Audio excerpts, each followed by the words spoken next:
지금부터 4명의 증인이 청문회를 마무리하는 의미 있는 발언을 시작한다. 최순실 국정농단 당시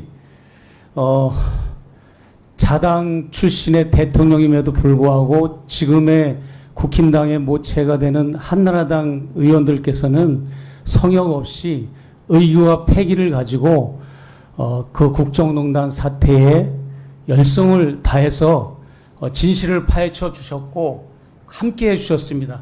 그런 패기와 열기를 우리 국힘당 의원 여러분들께서 김건희 여사 국정농단 부정부패 혐의를 봐주셨으면 좋겠고, 그리고 그 최일선에 서셨던 두 검사분 중에 한 분은 대통령이 되셨고 한 분은 여당의 당대표가 되지 않았습니까? 그래서 저희는 진영 논리를 떠나서 나라의 발전을 위해서 국힘당 여러분들께서 노여움을 거둬주시고 이것을 성역 없이 이 사태를 바라봐 주셨으면 좋겠고요. 마지막으로 조배수 의원께서 존경하는 제가 분이신데 예수께서 이 땅에 오셨으면 어떻게 생각하셨느냐라고 물으셨는데 저는 국힘당을 바라보며 용산을 바라보며 이 독사의 자식들아라고 예수께서 질책하셨지 않을까 생각이 듭니다.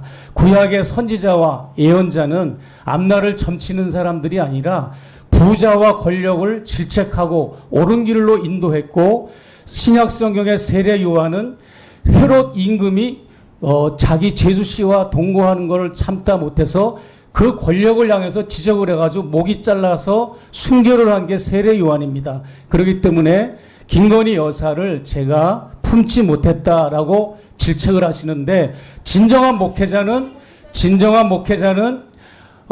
그 범죄 혐의를 품는 게 아니라 그것을 지적해주고 회개하고 바른 길로 인도하는 것이 목회자라고 저는 생각해서 사적인 감정을 억제하고 이렇게 의로 제가 승화시켰다라고 하는 것으로 받아들여줬으면 좋겠고요. 마지막으로 아까 북바로 알기 백문백답 책 표지는 제가 그 공동 저자가 많기 때문에 이것이 제 것인지 아닌지 확인하는 차원에서 제가 말씀을 드렸던 거고, 제 것은 맞습니다만은 그 세 개의 꼭지를 뽑아놓은 거에는 전혀 여러 가지로 문제가 없다는 것을 저는 말씀드리고 싶습니다. 네, 감사합니다. 네, 수고하셨습니다. 다음은 최정목.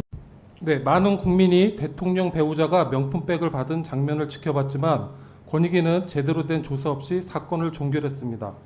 그로 인해 국민들은 법과 정의의 원칙이 제대로 지켜지고 있는지 의문을 품게 되었습니다. 권익위는 어떻게 이러한 사건을 종결시킬 수 있었을까요? 법을 자의적으로 해석할 수 있다고 생각했기 때문일 겁니다. 그렇다면 권익위는 어떻게 그런 생각을 할 수 있었을까요?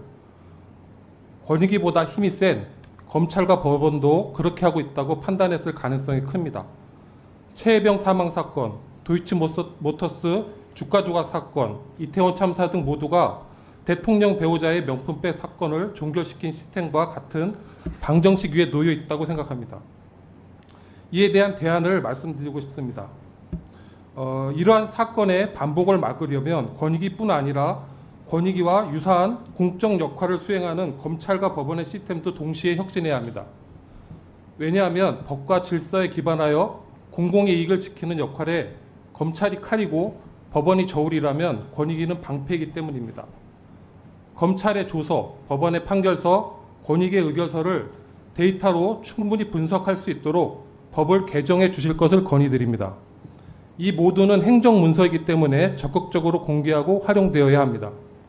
그렇게 되면 법적 판단의 일관성을 유지하고 수사와 판결과 의결의 오류를 사전에 차단할 수 있습니다. 정관예우, 이해충돌, 부적절한 수사와 선고와 의결도 패턴 분석으로 모두 다 확인할 수 있습니다. 결국 세 개 기관의 결정 문서를 적극적으로 데이터로 분석할 수 있다면 권익위뿐 아니라 사법기관도 불필요한 오해를 줄이고 국민께 더욱 신뢰받을 수 있을 것입니다. 네, 수고하셨습니다. 검찰의 23억 수익 의견서랑 관련해서 유상범 의원님과 주진우 의원님께서 말씀 주셨는데요. 우선은 이게 기간을 이렇게 잘라가지고 실현 이익이 난 구간만 합산을 해서 이렇게 많아졌다라는 것은 사실과 다릅니다. 이 심리분석 보고서의 의뢰 기간은 2009년 4월부터 2011년 12월까지로 2년 8개월의 전 기간을 포괄하는 것입니다. 따라서 그 주장은 사실과 다르고요. 두 번째로 실현이익과 미실현이익에 관한 말씀도 하셨는데요. 저희가 공개한 검찰 의견서에는 실현이익과 미실현이익이 분명히 구분되어 있습니다. 김건희 여사 같은 경우는 실현이익이 13억 원, 미실현차익이 7,800만 원이고요. 최윤순 씨 같은 경우는 실현이익이 8억 2,400만 원, 미실현차익이 7,600만 원을 적시가 되어 있습니다. 따라서 이 부분도 실현이익과 미실현이익을 뭉뚱그려 놓았다는 아까 두 의원님의 말씀은 사실과 다르고요. 그리고 마지막으로 아까도 말씀드렸지만 이것은 검찰의 의견서입니다. 검찰의 의견서를 법원이 판단하거나 채택하는 일은 없습니다. 그럼에도 불구하고 이것을 법원이 인정하지 않았다 혹은 채택하지 않았다는 것으로 이 사실관계를 다르게 말씀하시는 것은 적절하지 않다고 생각합니다. 의견은 다를 수 있고 해석은 다를 수 있지만 사실을 왜곡하는 것은 뭐 제가 기자로서 지켜보기 힘들어서 마지막 발언을 하게 되었습니다. 이상입니다. 네, 수고했습니다. 다음은 발언기 주셔서 감사합니다. 짧게 하겠습니다. 2021년 12월에 김건희 여사는 자신의 학력, 경력 부풀리기 논란과 관련해서 대국민 사과를 하면서 또 조심하겠다고 사과했습니다. 불과 2달 뒤 김건희 여사는 최재형 목사에게 이렇게 얘기합니다. 저들은 사악하다. 허위 학력이라고 우긴다. 진보는 너무 심하다. 거짓 선동에 치가 떨린다. 너무 열심히 살아온 죗값이다. 저는 직업이 기자라 정부 관료나 공인이나 권력자가 기자회견에서 거짓말하는 걸 가장 싫어합니다.